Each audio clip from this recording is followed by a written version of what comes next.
Alright, hello everyone and welcome to a video that I'm doing on how to do some cheating in Borderlands 3.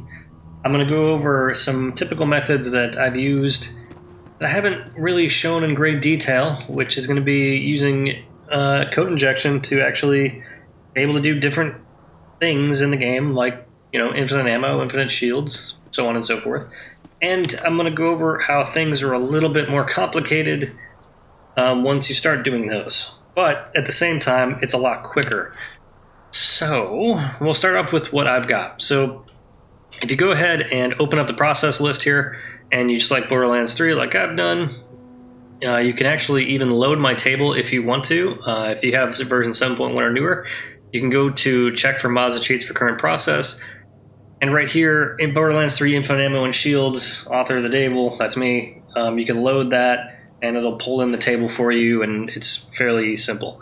Now what you can do is enable the scripts, and once you do that, you'll actually be able to use infinite shields, infinite ammo, or no reload. And I'll just show you that, like right now, you shoot and your ammo goes down, while your magazine goes down, then your total ammo goes down when you reload.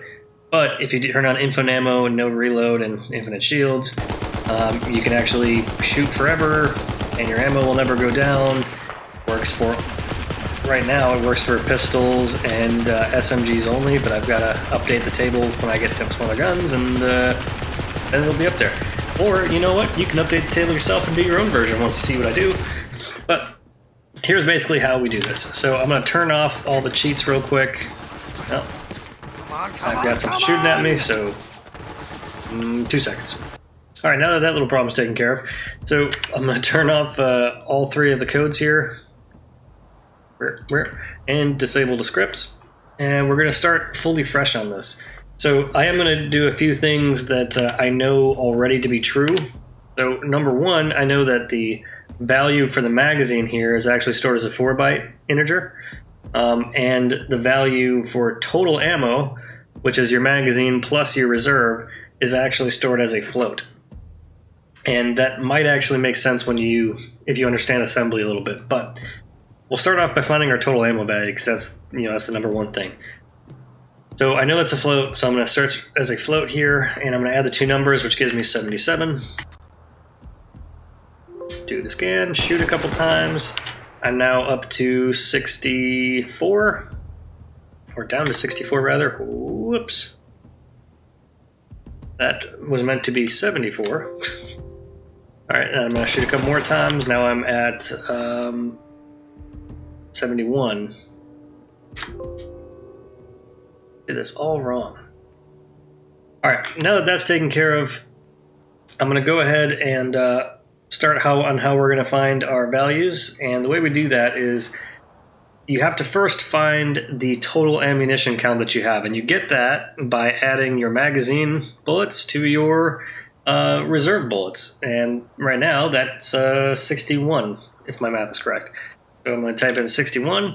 Now, I know that this total value here is actually stored as a float. If you didn't know that, you could search as all and, get to the same thing, but I'm just going to, use the knowledge I already know. I'm going to take a couple shots here, 3 shots, which puts me at 58. All right, and I also know from my past experience with this that these 3 numbers that are together are generally part of the code that are part of the addresses that are correct. I'm going to pick the top one because that is also usually the correct one. And you can see that it's working because as I shoot, my ammo count will actually go up. And it does that because it's comparing your magazine to your total bullets. So since it's doing that, it makes sense. If you actually add these two, it's going to always be 58. So that's why it does that. As this number is decreasing, this number will go up to whatever. And if I changed this to something like 200, then my ammo here goes to 168, and then my magazine would fill up to maximum as well. But not important at the moment. What's most important is finding out what writes to this address. So what we're going to do is do this right here, find out what writes to this address. This is going to need you to hook into the process, which,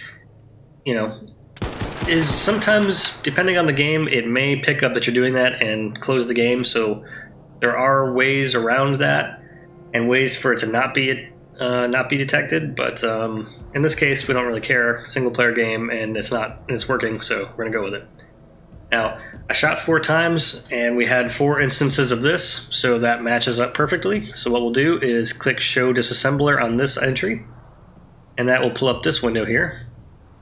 And this is the disassembler. Now, this will show you the actual code that causes things to happen. Okay. Now, what you want to do with this is figure out basically if this code is the correct code or not, and you can do that quickly by doing a replace with code that does nothing. So I replace that with code that does nothing, and we check again, and has the same effect. So our bullets are going, or our total bullets are going up, our magazine's staying or is going down, but you know, every time we end up with the same amount of ammo. So it's working like it's supposed to. Now, the unintended side effect here is if I throw a grenade, I'm also taking no damage. And another interesting fact is enemies will also take no damage. So that's neat, right? And it also works for the pistol. So what that tells us is that this particular opcode that we knocked out is used for basically anything with a float that is, you know, a value changing. Whenever something value needs to be moved from one spot to another, it's using this move SS, and you know it's using it's doing it for floats because move SS it's like a move value that's scalar. I can't remember the other word, but the point is it moves floats, precision point numbers. So this particular one is why this is actually a float and the magazine is a integer. It's because that one does not use the move SS; it just uses move. Now, the better question here, what's important, is how in the heck are we supposed to get just what we want out of this? Well, I'll show you how we do that. So what we're going to do, close that window, is we could find out what addresses this instruction, or what addresses this instruction accesses. It's a tongue twister in it. So we'll do that.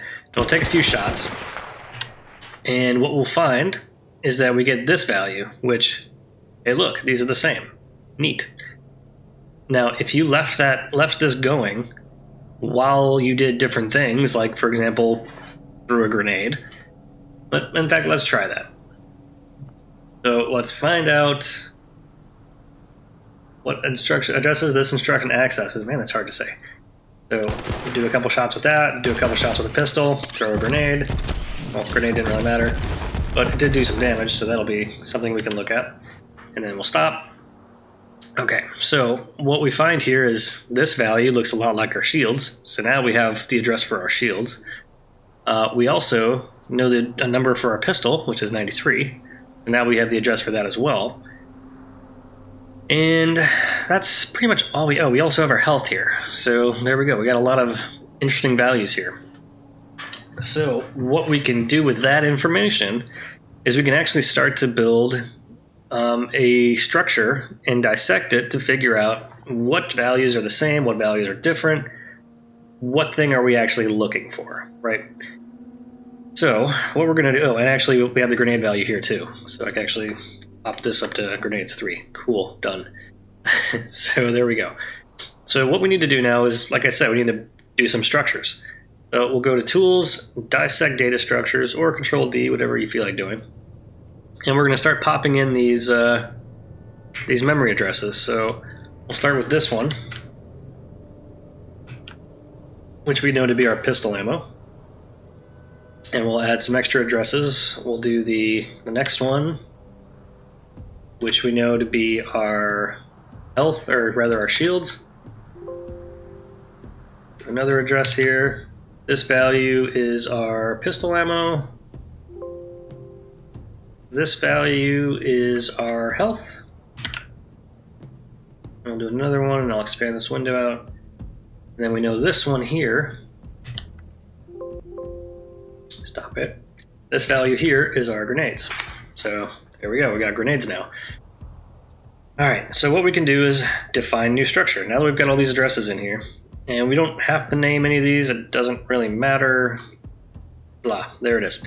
So what this will do is basically take the base address and then add, it'll actually highlight everything that's different in different columns, which is useful because what we're trying to do is find the differences. Now, obviously, the values for each thing, the initial values are all going to be different. Then you have values like this. And what we want to do is find one that's different between all four. So like these are zeros, these won't work. These are both zeros, that doesn't work. Yeah, these are all different, but these are matching the initial value. So this is probably just the display value for that. So we don't want that. And these are all the same. Again, 360. Yep, these are the initial values. Don't care about that. This one looks like the values. We don't want that. Then we get stuff like, like a string. That's not what we're looking for. And then we come down here. There's a pointer, but that's not what we care about. But then we see this one. We got 9, 6, 7, 5, and 4. So those are all different. And those, if you load the game up and check those again, they'll all be different again.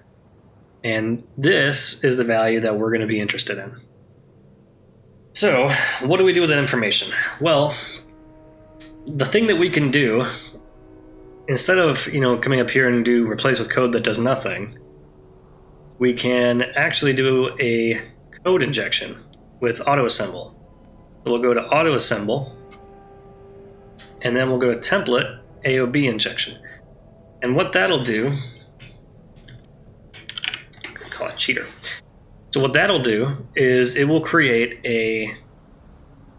basically a pre-filled in template for our code inject, which is going to be fairly simple. Basically what it's doing is this enable right here is saying when we enable this checkbox, it's going to do an AOB scan. And what it's going to scan for is it's going to look for Borderlands 3.x and then this array of bytes. And you can see right here, this F30F1191, whatever, that matches this. So it's going to find that array of bytes, which is pretty unique. And then it's going to allocate some new memory. And this is where we're going to put our code, is in this area right here. And it's going to put it at a specific address. All right. Now, we also are going to create a couple labels here. One is the code, which is basically what the game does on its own. And then label return is going to just return to the game itself. So if you wanted to, instead of going through code, you could go into the new mem here and you could do a jump to return. And then that skips through all of this stuff, okay? Which we don't really want to do, to be honest. We kind of want to do something, because if we did just that, then it would do basically the same thing as knopping out the code that we did earlier.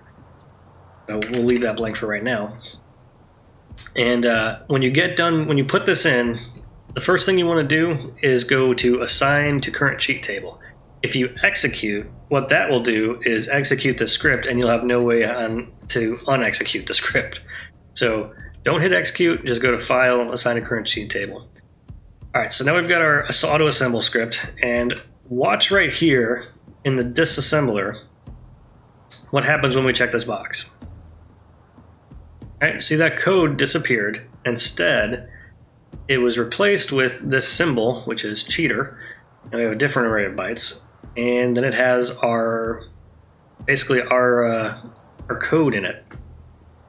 So what we're going to do is now figure out how we can go from doing this stuff to figuring out if we want to do that or not. So what we'll do is, if we want to do this very basically, if you had just one value, what you could do is you can compare RCX. So where we're at is RCX plus 00000A0. That's the value that we're going to be looking at for all of these. So basically, when this procedure is called by the game, it's looking at whatever memory value that's to be changed. So like, for example, when we shoot the gun, it checks the value that's right here, the total ammo. And then it goes ahead and does this move.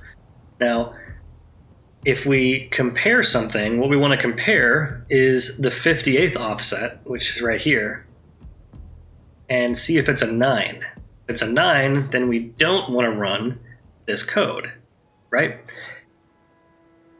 So what we're going to do, and this was the SMG ammo, so I have to make sure I switch over to the SMG. But what we'll do is the RCX plus 000A0 plus 58, because that'll give us the 58th offset. And then we will check to see if it's a 9. All right. And after it checks that, we'll do a JE. A JE means jump if equal to. So if it's equal to 9, it'll jump to return. Otherwise, it'll just go down the list here, and then it'll go to the code, move SS, jump return. And that's pretty much all that we need to do. Okay, so we'll save that as is, turn the script on, and now we can see that our SMG has infinite ammo, just like it did before. But the other thing is, our pistol has infinite ammo. Nope, it doesn't. Pistol does not have infinite ammo. Good. Alright, so the pistol doesn't have infinite ammo, but the SMG itself does have infinite ammo. So good, we're doing what we want it to do. Now, we can do a similar thing where we'll disable this, and we will put in another another condition here, where we can say, okay, compare RCX plus 00000A0 plus 58, and then we look at what our other value was. So for the pistol ammo, it was should be this column here. It was a 7. All right, so now we can compare to 7, jump if equal, to return. So we're basically doing the exact same thing with both of the ammos here. Boom, like that. SMG infinite ammo works. Pistol infinite ammo works. So there we go. Very simple thing that we've managed to accomplish there. Okay. Now here's the problem with this. We can do infinite ammo, and we could call this the infinite ammo script. That's very easy. But if we also wanted to have infinite health, well, we could do that too. We could infinite health and shields. We could just do the same thing, and we could compare to see if it's a 6 or a 5, and then act accordingly. But what if we don't want to have infinite health? Or what if we don't want to have infinite shields? Maybe we just want infinite ammo. Or maybe we don't want infinite shields. Or maybe we don't want infinite ammo, but we want infinite shields or infinite health. Right? So for that, we're going to have to get a little bit more tricky. And that's where this other script that I've written comes into play. And this is where it gets a little bit more complicated. So you remember the old code was pretty simple. We actually had just the AOB scan and then the allocates for the new memory. And then we had a label for a code, a label for return. Now I have a label for skip, a label for checking shields, and a label for checking ammo. Okay? And here's what the difference is with these. Okay? So what we're going to do is create a couple. We'll enable the script so you can see here. I've got these 3 different headers here, and each one of these headers has its own script attached to it. And those scripts are pretty basic.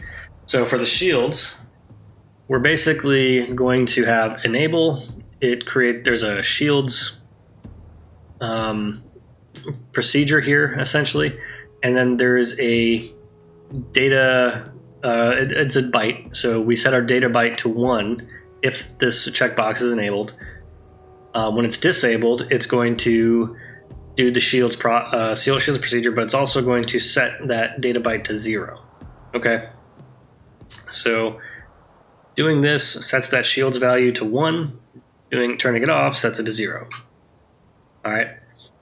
And now what we're going to do, instead of just jumping if equal to the return and leaving the code entirely, we're going to jump to check shields. So it's going to jump to this check shields bit here, and then it's going to say, okay, if shields, CMP, compare the byte and the pointer shields, if those are 1, jump if equal to skip. If not, it's going to go to code. Follow me so far? So if it's not equal to 1, it's going to go back to the regular code. So it will remove the value. So if it finds, so the thing being subtracted is, the shields, then it's going to go back to This is getting complicated, I know, but it's gonna. But the thing it's checking is the shields. It's gonna do the check shields to see if this checkbox is checked. If it is, then it will go ahead and eliminate that from happening. It'll just skip out of the code. If it's not enabled, it'll allow the code to work as normal, and it will take the damage to your shields. Right? Pretty simple. Okay, and all I really did to do that was I put a skip right down here underneath the typical move SS code, and then after that it jumps out to the return, which is the end of the script. And it's very important that you actually come in here and you do in fact put everything above the return, but also below the original code. So if you want to see how I did this, you can go ahead and get the table just to use it as a reference. You're more than welcome to do that. It's editable. You should be able to do it. The other thing that I had to do that was a little bit different here is you have to register a symbol for shields and register a symbol for ammo. And that's for the infinite ammo checkbox and for the shields checkbox. I didn't need one for the reload because I haven't felt any need to actually, this is a separate script altogether, the no reload. Don't worry about that one so much. But for the shields and the ammo, we had to do that as a separate thing because those operate off the same opcode that's right here. And now I'm going to show you how to do the exact same thing with the grenades and actually with health while we're at it. So, oh, and don't forget, you also have to deregister the symbol if you register a symbol, otherwise things get weird. So let's start from the beginning with, we'll say health. So I'm going to allocate the memory for shields, or not for shields, for health. Oh my, for health. And we'll set it to 1 initially. I'm going to put in a label for check health. And then I'm going to come up here and I'm going to copy one of these statements. And I'm actually going to keep them close to being in order. Change this to check health. All right, so now we added that in. We also need to create the actual check health procedure. So basically we change this to check health and come over here, change this to health. So now we're going to do the check health procedure if the value found has a 4 for that offset. And if it's a 1, then we're going to go ahead and skip the damage. If it's not a 1, then it's going to go ahead and take the damage off us. All right. We also need to go ahead and add in the symbol for health. And we need to, after we get done with the code, we need to deregister the health. Okay. If you hit OK and then some things pop up, there's a good chance that you basically created a time paradox. No, if something pops up, that means that you've got an error. It should say what line the error is on, so just take a look at it, and that'll guide you on what you need to fix, basically. Okay, so in here, change this from shields to health. Shields to health. Okay, and that should pretty much do it. You can go ahead, enable, disable, and now I should be able to enable all of these things. And my, oh, you know what? I'll do the grenades too. So let's go ahead and do grenades as well as the health, because I want to be able to damage myself so that you can see that the health does and does not work. So now I'm going to disable enable just for fun. And I will go ahead and give myself infant. I would like to. Oh, I need to probably hit OK on the script before I do that. There we go. All right, so now I should have infinite grenades at this point. I do not, so that's annoying. Oh, that was cool. I don't have infinite grenades. I don't have infinite grenades.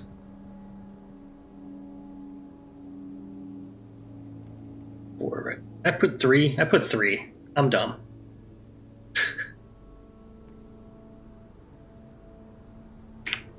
This is where you gotta pay attention. Change it back to 4 like it's supposed to be.